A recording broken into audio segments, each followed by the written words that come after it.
शहर में औरतें गुफ्तगुएं करने लगीं कि अजीज की बीवी अपने गुलाम को अपनी तरफ माइल करना चाहती है और उसकी मोहब्बत उसके दिल में घर कर गई है। हम देखती हैं कि वो खुली गुमराही में है।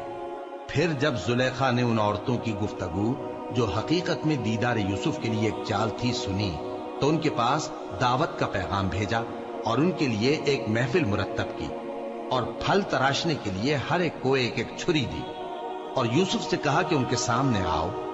जब औरतों ने उनको देखा तो उनका रोबे हुस्न उन पर ऐसा छा गया कि फल तराशते तराशते अपने हाथ काट लिए और बेसाख्ता बोल उठी कि अल्लाह पाक है, ये आदमी नहीं, ये तो कोई बुजुर्ग फरिश्ता है। जुलेखा ने कहा, तो ये वही है जिसके बारे में तुम मुझे ताने देती थी, और बेशक मैंने इसको अपनी तरफ माइल करना चाहा मगर ये बचा रहा, और अगर ये वो काम न करेगा जो मैं इसे कहती हूं तो कैद कर दिया जाएगा और जलील होगा। यूसुफ ने दुआ की कि परवरदिगार, जिस काम की तरफ ये मुझे बुलाती हैं उसकी निस्बत मुझे कैद पसंद है, और अगर तू मुझसे इनके फरेब को न हटाएगा तो मैं इनकी तरफ माइल हो जाऊंगा और नादानों में से हो जाऊंगा। बस उनके रब ने उनकी दुआ कबूल कर ली और उनसे औरतों का दांव टाल दिया। बेशक वही तो सुनने वाला है, जानने वाला है। फिर बावजूद इसके कि वो लोग उनकी बेगुनाही के निशान देख चुके थे, उनकी राय यही ठहरी कि कुछ अरसे के लिए उनको कैद ही कर दें। और उनके साथ दो और जवान भी दाखिले जिंदा हुए।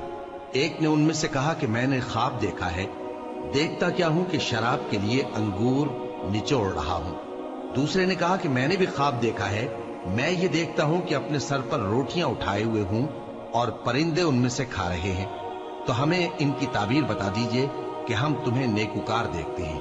यूसुफ ने कहा कि जो खाना तुमको मिलने वाला है वो आने नहीं पाएगा कि मैं उससे पहले तुमको इसकी ताबीर बता दूंगा।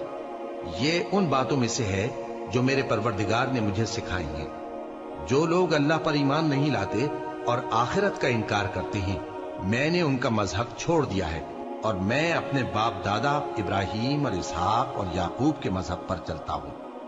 हमें शाया नहीं है कि किसी चीज को अल्लाह के साथ शरीक बनाए। ये अल्लाह का फजल है हम पर भी और लोगों पर भी, लेकिन अक्सर लोग शुक्र नहीं करते। ऐ मेरे कैद खाने के रफीकों, भला कई जुदा जुदा आका अच्छे या अल्लाह जो अकेला है सब पर गालिब है। जिन चीजों की तुम अल्लाह के सिवा परस्तिश करते हो वो सिर्फ नाम ही नाम है जो तुमने और तुम्हारे बाप दादा ने रख लिए हैं। अल्लाह ने उनकी कोई सनद नाजिल नहीं की। सुन रखो कि अल्लाह के सिवा किसी की हुकूमत नहीं है। उसने इरशाद फरमाया है कि उसके सिवा किसी की इबादत न करो।